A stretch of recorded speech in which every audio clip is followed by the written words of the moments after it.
This week on This is Gravel, we got Adam Blake coming in. We got post-DK maintenance, post-big event maintenance. We got Mongolia. We do have Mongolia. Which we don't have very often. And we have the one and only producer, Matt. And rapid fire Q&A. I like that.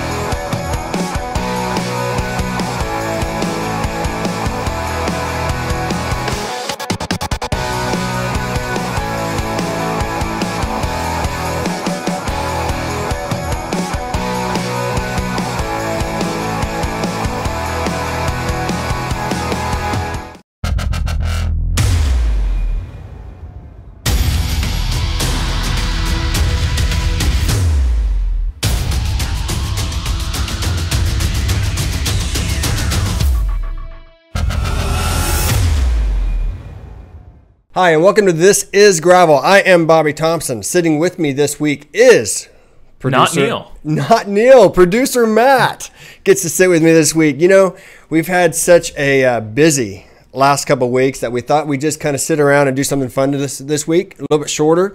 Adam Blake's going to be on a little bit later. Is that correct? That's correct. One Take Blake is going to show us kind of what to do, what not to do with bike maintenance after a big event. Yeah. I think a lot of us tend to just kind of park it. Yeah, I've seen a lot. Social media was on a little bit of a decline. Saw some comments about the bike hasn't been out since a major event the last couple weeks. And let's get the bikes back out. Especially, especially when you do a lot of like low water crossing that we did and stuff. You get the water, it can get past the seals into the bearings and stuff. And you might pull that bike out in a month or two, and all of a sudden everything's all seized up. So appreciate Adam taking time out of his busy schedule to get on and show us some things to do.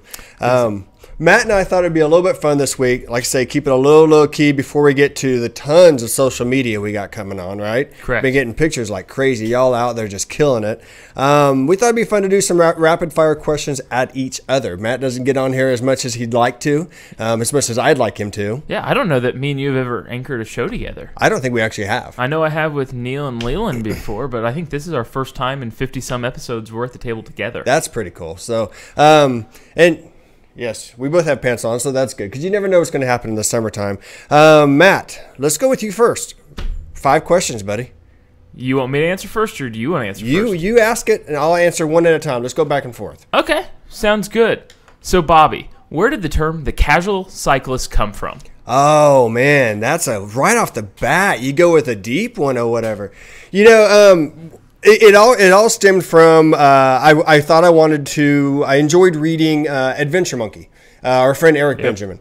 I had just gotten into cycling. I started reading his blogs and his posts and everything, and I really wanted to be talked about in those blogs, because you're riding your bike and whatever. But I was always that last guy to the group, always the last one coming up. So I was always referred to as the other riders, or the normal riders or whatever. And I thought, well, okay, I'm going to start riding my own thing, and I'm going to call myself the normal rider. Okay, well, that sounds dumb, right? After the normal rider, right? That sounds stupid, whatever. Yeah. So the more I thought about it, and the more I thought about my mentality and how I ride bikes and how a lot of us ride bikes with families, workplace pressures, everything else, we all just ride casual. We may go hard for, the majority of the ride or the rollout, but eventually it sinks in that this hurts and I'm tired, and that kind of casual mentality sinks in. And that's really kind of how I've kind of grown into cycling now, is just more of a casual attitude to it. I enjoy training. I enjoy meeting goals. I enjoy going out and going hard for the first part of a ride, but eventually it sinks in that we're just out here to have fun, and it's just cycling, and let's just ride casual. Exactly. Getting out with some friends, having a good time. Having a good time. So, and that's where it came from. So that's where the whole casual thing came from. So pretty simple. All right, you ready? Sure. All right. We did not actually plan these. Honestly, I have not seen his paper. He walked in, and I was writing my 5 bullet points real quick, and he was writing his, and okay, this is funny. Okay, so number 1, why the name Gravel Guru? Did you ever consider Gravel Buddha or Gravel Super Cool Dude?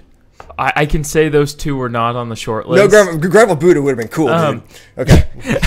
When we started Gravel Guru, we're in our 3rd season, but the name came up a long time before that, honestly. It was me and Ben Wells. We were out on a ride, actually out in the Flint Hills, out past Road D, somewhere on the bikes. And if you know me, my background is I worked as a journalist for a newspaper for about 5 years and covering some niche sports there. Then I took a job doing some social media communications work for a school district. And I missed doing this type of field work type deal. And at that time, gravel riding was exploding here locally and tons of friends in it. I've been riding for over 10 years now. This week marks 9 years since I did bike across Kansas in high school. That's right. You used to do that with your dad and father-in-law. Father-in-law, okay. Yep. Joe Michaels, a friend of ours, used to do that with okay. All that group kind of. So there was a little bit of a road group here before there was ever the gravel group in Emporia 10 years ago type deal. The gravel was just taking off then, obviously. But no, the term Gravel Guru, I mean, it was just one of those things that you start saying gravel and just kind of things that rhyme with it. Kind of roll off the tongue. Yeah, you know, and the goal was never really for any of us to be the guru, to know everything, but try to get people on the show that do know what they're talking about. Create a network that we can rely on. Yeah, absolutely. So that was kind of the goal, and that's kind of where it came from, out on a gravel road, out on a bike ride in the Flint Hills. Right. And to be fair, you had that all planned out, and then you just talked to Leland, and you guys were like, well, let's talk to Bobby, and that's how this little show came about. Exactly. So. We talked about it for probably a year before we ever did it, and then I think in February we came in here and built the studio and said, you know, maybe if we build the studio, we'll finally get out and do the show, and we launched the week before Land Run. Boom. Perfect time to launch, right? Yeah, exactly. Right at the beginning of the season. And didn't I do some kind of goofy thing that year for Land Run? Oh, yeah, my kids threw mud on me. They did throw mud on me. They threw mud on me. Yeah, the training tips. Okay. My turn? Your turn. Number 2, what got you on your first real bike ride?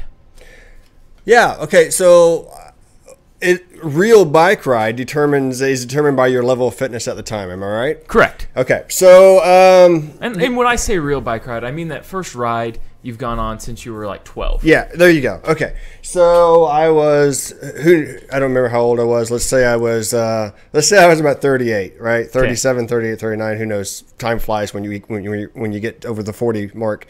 But I remember... I wouldn't know yet. Right. I didn't even own a bike since high school.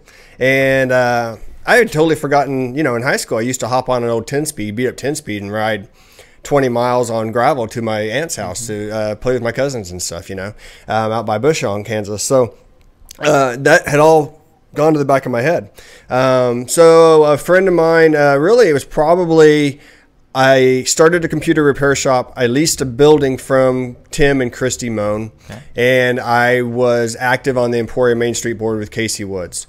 So I would have to say it was a split decision between Christy Moan and Casey Woods. If you know both of them, they are very passionate about certain things in their lives, and when you're passionate about it, you're definitely what I call a cheerleader for it, and you want to spread that passion with everyone. Kind of what we're doing here. You got to go ride. Well, I was scared to death to be on a group ride. So I bought a bike, $350 bike, which blew my mind that it was so expensive, right? Yeah. And I went on a 6-mile ride. And that 6-mile ride kicked my ass. Killed me. I hated it. Yeah. This sucks. This is stupid. So that's what got me on my first ride. Yeah. And because it was sucked and it was so stupid, I wanted to do it again so that it wouldn't suck and be so stupid. And then you just kind of start fighting, right? You just kind of... Caught the bug and you slowly go. It got me away from the house, got me off the seat. So there you go. Very cool. Yeah, I definitely get that, especially kind of working in the technology. Maybe you sit all day long, when right? you look at a computer screen all day. I even catch it here with the show and stuff. There's a certain time you have to set the computer down and just go ride. Yes, absolutely. Get away from the screen. So all right, here we go. Number 2, favorite part of shooting an event, attending an event. What do you love to do at gravel events as Gravel Guru, not as the cyclist in this question? Okay, as the Gravel Guru. Whether it's producer Matt himself or producer Matt managing the camera crew that you carry with you. What's your favorite part? Oh, that's a tough one. And I'm going to refer to events outside of Dirty Kansas for the answer to this. Away from home. Yeah, because DK, I mean, we're 2 blocks in the studio from where the finish line was. So it's a little bit different vibe here at home. I'd have to say it's just talking to people. There's very few people that get to see the racers, the cyclists out on course like we do. So you see them maybe in their highs, maybe in their lows out there on the course, and then interviewing them at the finish line. They're standing around having a beer talking to them. and go, hey, man, we saw you here. You really pushed through it type deal. What was that like? What were you telling yourself? Really talking to people. But I'll say as we've grown, nothing's more exciting, honestly, than people coming up and going, hey, we watched your show. We really liked this clip, when they can really narrow down, not just knowing the brand, but knowing that they've watched the episode's really cool. And really, I think my favorite thing is kind of the block parties. Yeah. I mean, there's just time to stand around and talk to people. I really don't care for going to a race. When you show up, go to a race, they finish, they go home. Right. If there's not much of the atmosphere, you're probably not going to get Gravel Guru there. Right. Just because it takes so much away. I mean, we're not on our bikes. We want to talk. We want to have that social time with people. So really the social aspect probably. Nice. Oh. Number 3. What are some of the things you do to stay casual on the bike? Yeah, I have some hidden things. I like to sing Christmas carols to out loud when I'm alone on the bike. No matter the time of the year? No matter the time of the year, because I don't have the best memory. I really don't. And so I don't know the lyrics to a lot of songs, but Christmas songs you grew up with. And when you start singing them, you can't help but feel a little goofy singing them and smile a little bit singing them. So it annoys the crap out of some of the people if they're riding around me, but that is also a little fun. Does Jeff join in? Jeff hates it when I start singing Christmas carols. I sing them loud and I sing them proud, Yeah. And something maybe you don't have to think about lyrics to. You just kind of go, takes your mind off. I have little girls, so I've watched every Disney movie there is from the past 12 years. So, little things from certain Disney movies, I'll start chanting over and over to myself like, just swim, or whatever it was from Finding Nemo. Finding Nemo, that's right. Just keep swimming. That's what. Just keep swimming. Yep. So it's little things like that I like to do to kind of make myself laugh and think about my daughters as I ride. I also I listen to music. I don't do earbuds anymore because I've become a much more of a social rider, and I like to talk to people and stuff. But I have my phone and my feed bag, and I point the speaker up and just kind of keep it down. It also keeps it. Yeah. You can get a big speaker. Right? Correct. But when it's just like this, it's more just for you, and you don't annoy as many riders and stuff. Yeah. So I like to listen to music to kind of help keep things casual a little bit. Interesting. So you don't really listen to music much, like with earbuds or anything anymore? I don't do not so much anymore. Yeah. And it's just during the winter, I tend to when the winds are high. Correct. But it's more of a pain thing, just to keep that wind out of my ear. Yeah. I don't have anything against people listening to earbuds. That's a whole other debate we can get into. Earbuds are fine. I always listen with one in, and really I don't. If I'm with somebody, I don't feel a need to music because I'm talking to them. Yeah. But I mean, common sense rules. I've learned to like listening to like a Royals game on the radio, or like a college football game. When I first started riding, I was still huge into the NFL. I mean, fantasy football, blah blah blah, and so I tried to listen to football games on the ride, but I've kind of backed off a little bit, and so it's more music and stuff. Okay. I don't do podcasts. Some people do podcasts. I can't. There's no way I could just sit there and listen to people talk. If I wanted to do that, I'd be at home. If only you hosted a show where people sit there and listen to you talk all the time. Who wants to do that? Right, exactly. Now, if I could watch video and ride, maybe I'd do that. That's why we do the video. Fair enough. That's why we do the video. All right, your turn. Is it my turn or your turn? Oh, my turn. Okay, number 3. Okay, we all have bucket list events, right? That we are planning to get to someday in our future, right? Okay. I want to know, what is an event that you would love to do, but deep down inside you will never do. You're not going to get to it. But if things were perfect in the world and your fitness was perfect in the world, what would you love to go do? I hate to rule anything out and say I'm never going to do it because you never know what happens. I know. But realistically, talking logistics and everything, and some people have more time off work capacities than we have. I want to do an ultra endurance bike packing event. Okay. Like Tour Divide or? Like Tour Divide. Okay. There's so many of them popping up out there type deal. But something like Tour Divide, I'm talking 20, 30 days on the bike. Right. I'm not sure with work schedules you could ever really make it. It's tough, isn't it? Yeah. So. Without working for my own company, maybe, if something got big enough here type deal, I could slip out and do it. But, an ultra endurance event like that, I'm not much, honestly, into the racing element, but I love the bike packing element. The tour part of it. Yeah, just touring it. Getting out, seeing what you see, going through the small towns, talking to people. I love that aspect. So probably something like the Tour Divide. Yeah. All right, cool. So. Number 4? Number 4. What is your favorite facet of cycling? Man, why you gotta use big words? Just say what's your favorite thing. What's your favorite thing about I cycling? mean, what's the difference? I mean, I don't want to have to Google facet. So Yeah? what's most? I don't even know what Google would say if you Googled facet, probably. I'd probably misspell it anyway. You get a faucet out of the deal. Favorite facet about cycling? Yes. The culture. Okay. I love the culture. The culture fits my style. And when I say culture, obviously culture is dependent on where you ride bikes.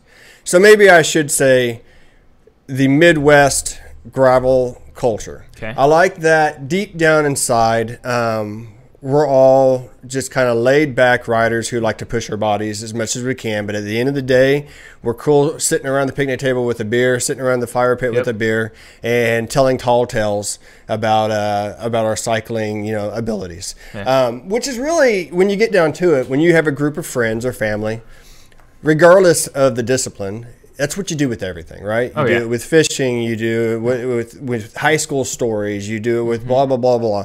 So really it's the same thing, but I like the fact that you can blow yourself up, push your body to the max, and the only thing you're competing against is yourself and your own mental part of it. And then at the end of the day, everyone just kind of comes back together.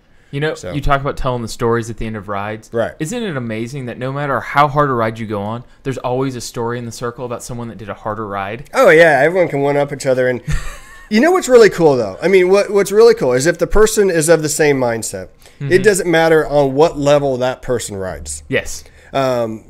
You're going to have the same type of stories. Correct. And you have respect for someone who has accomplished the same type of feats. Because we're all doing it at different levels. We're all doing it at different speeds, but we're all in the same pain cave, right? At certain times of the ride. Yeah. And that's what the stories all relate back to. And that's what I love about cycling. Exactly.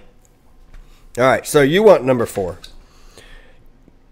All right, here we go. This is an easy one. This is one we get asked all the time. An easy one. Yeah, an easy one. This is one we get asked all the time, but I do like to know it because it helps me kind of plan what I want to do too.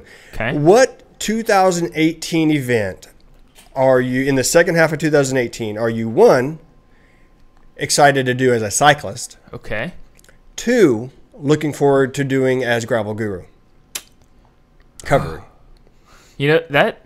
And you don't even have to be officially going to cover it, but it'd be something that you'd be excited to cover and something you'd be excited to ride. That is a possibility. I want to get out west. Okay. I'll say that. For the most part, we've been kind of Kansas, Nebraska, Missouri, Oklahoma, Iowa for some Haven't done much past Colorado as Gravel Guru. Correct. I don't know that we've ever been to Colorado really for an event, but I'd really like, whether it's Rebecca's up there or JP's Gravel Pursuit. JP, yeah. I'd really like to get out there, kind of that Idaho, Yellowstone area up in there.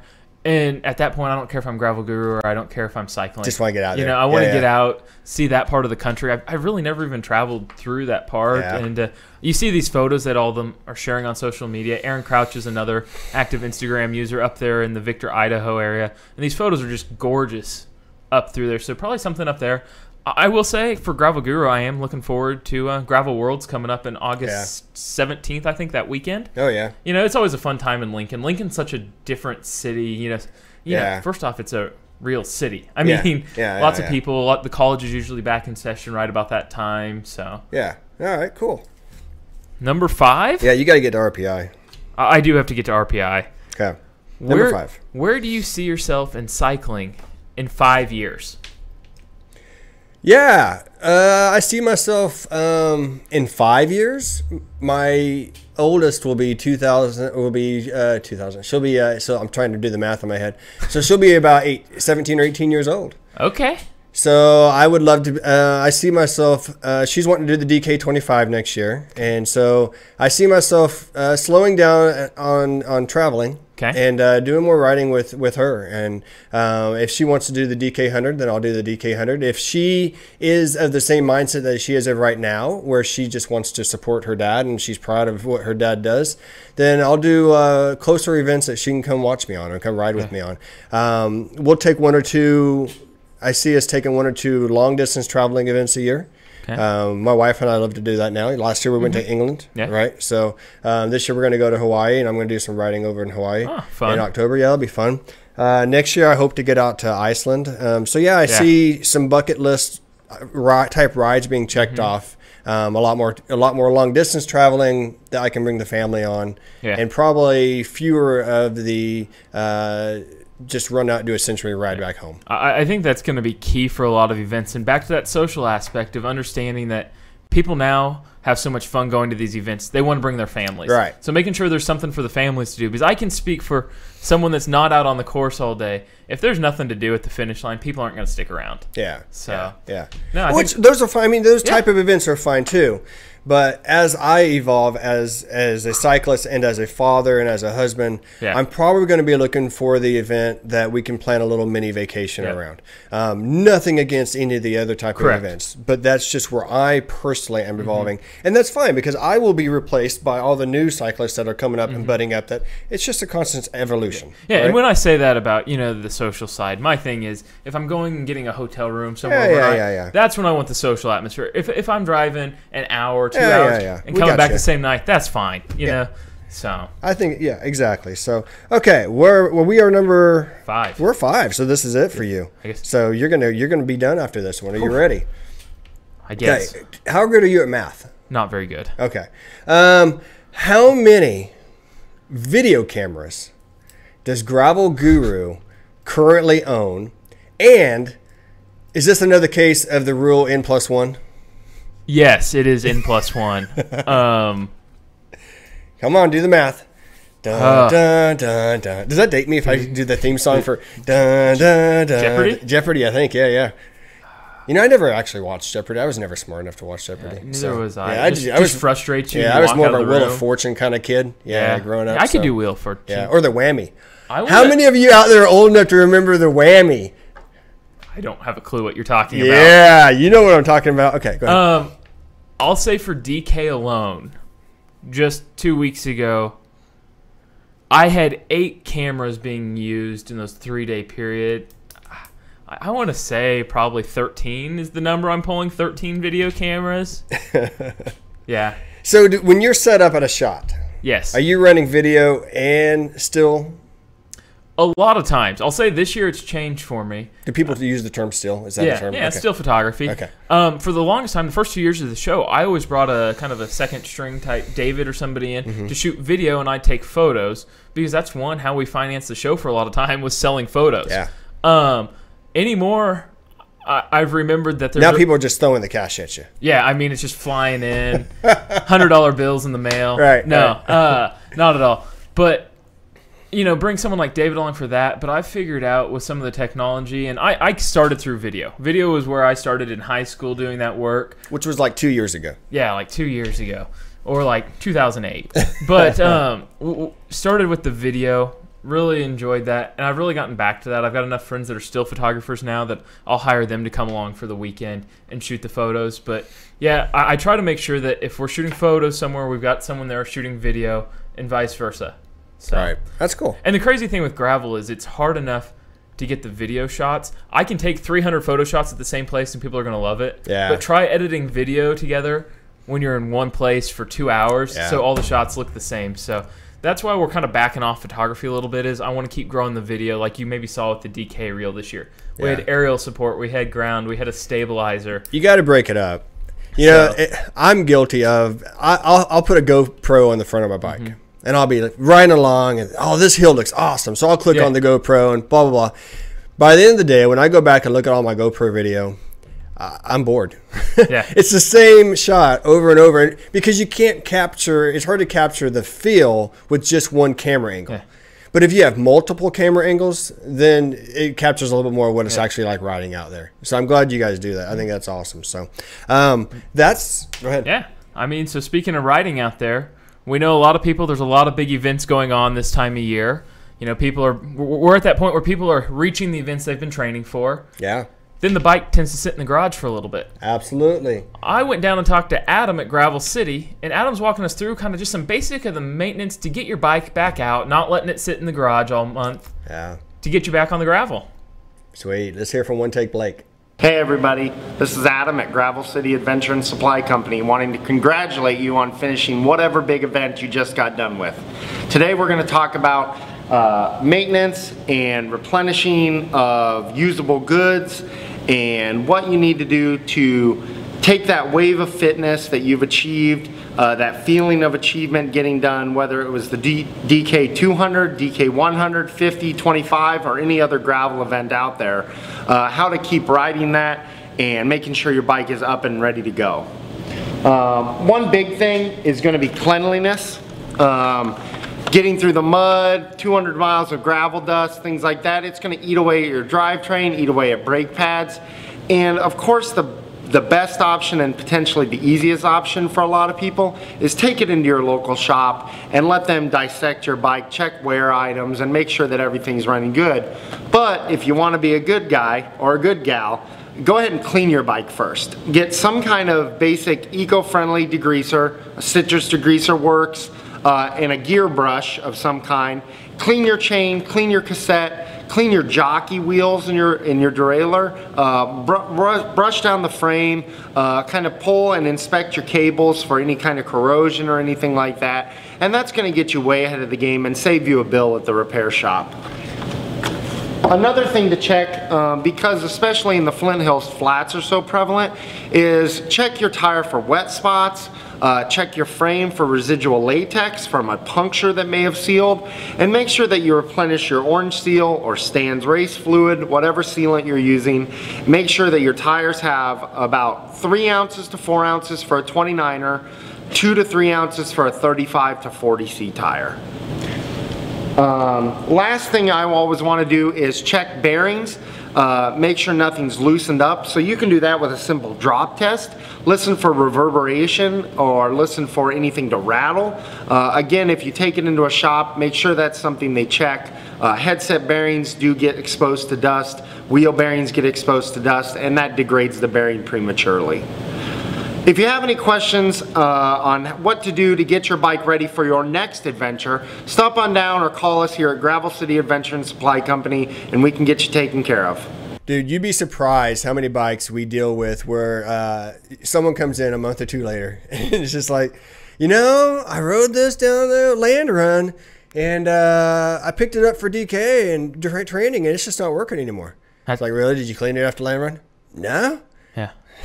All right, well, let's see what we can do. Yeah, I mean, I think that's probably the worst thing you can do is let the bike just sit there for a while after being out in the moisture. Just the high intensity you're putting it through on a day like the DK or any of these races. Yeah. So thanks to Adam, really, for walking us through those tips. It's great having him that'll come on the show at a moment's notice, literally texting him as you're walking into the studio, going, hey, I've got a great idea for a segment. So thanks to him and thanks to everybody that works down at Gravel City for really supporting that effort on teaching some home mechanics type deal. Yeah, sweet.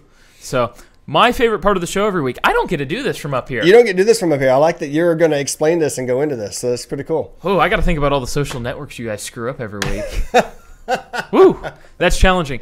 But yes, my favorite part of the week is every Monday posting, where did you ride this past week on social media? You get photos in literally from all over the world coming in. Mainly we're pulling them off Facebook, Instagram, and Twitter. So I got a quick question on social media. Since you're sitting at this table. Since I'm at the table. Okay. Twitter has been around forever. Facebook has been around forever. Instagram has been around forever. I'm old. Is there anything new that's up and coming that people are putting stuff on? Are those still the three main? For me, they're the three main platforms. Okay. Nothing else new really popping up. I mean, so I'm still in the game. I think we're still in the game with it. Okay. There's new stuff out there. Don't get me wrong. What about the Snapple chat? The Snapple chat? Or Snapchat, whatever it's called. Yeah, the Snapchat. Yeah. Yeah, it's good, but it's not really meant for saving stories to share them with other people. Okay. I mean, I love Snapchatting from rides to friends, type deal. Hey, look where we are and you're on the couch type deal. Okay. But no, we're really sticking to the main three there. And really a lot of ours is on Facebook and Instagram. Okay. So let's take a look at some of the ones I pulled from this week. Hey, thanks to everybody that submitted photos through our social media this week. We're going to start out with this photo from Ryan Gould from Mongolia. Him and his wife covered about 250 miles over the course of 8 days bike packing. Todd Matthews sent in this photo from the Ranger Gravel Grinder in Turnbridge, Vermont. Annie got in 20 windy miles in Wright County, Iowa. Jan rode across the Regency Bridge in San Saba, Texas. Jonathan got in 375 miles of gravel grinding on a guy's weekend. Unbeatable weather and company, he says. Brett Smith sent in this photo from a few miles just outside Harveyville, Kansas. Jennifer Kilburn was out at the first edition of the Gravel Growler, just north of London, Ontario. The wind was worse than at DK, she said. The road departments had just done a great job of adding fresh gravel or loosely grading most of it that was there. In other words, she says, it was a challenging 100 miles. Chris Sutton was on his way back from the DK and stopped for some mountain bike action in Moab, Utah. Danny got his son out on his first 36-mile gravel grinder near Italy, Texas. Ben Bolin was up in Spearfish, South Dakota at the Gold Rush Gravel Grinder. Thanks to everybody that submitted their photos using hashtag #ThisIsGravel and sharing them on our Facebook, Instagram, and Twitter pages. All right, dude. So, Ryan Gould. Yes. Picture from Mongolia. Yes. That's now on my bucket list. Yeah. Riding in Mongolia. This is what I mean, these like epic bike packing days. I think they did 8 days there, and I believe they were here like the weekend before for the Dirty Kanza. Yeah. So go from Dirty Kanza to jump on the bike and bike pack through Mongolia. That's sweet. Of course, honestly, you could bike pack in Western Kansas, tell me it's Mongolia, and I wouldn't have a clue of the difference. Because, well, maybe there's hills there. I didn't know there was hills in Mongolia or mountains. Whatever. Yeah, for sure. Sure. I need to dust up on my geography. Yeah, I believe that'd be geography. It'd be geography. So hey, I was a biology major. So did you know that? Yeah. Fair enough. Right. So okay, everybody, thanks for watching. Make sure and tag us on social media. Tag the Casual Cyclist. Producer Matt, Gravel Guru. How about that? Yeah, you really don't have a producer Matt. No, I'm just kind of behind the scenes on all the other ones. All right. Gravel Guru and Minister of Gravel. Yep. All right. Love y'all.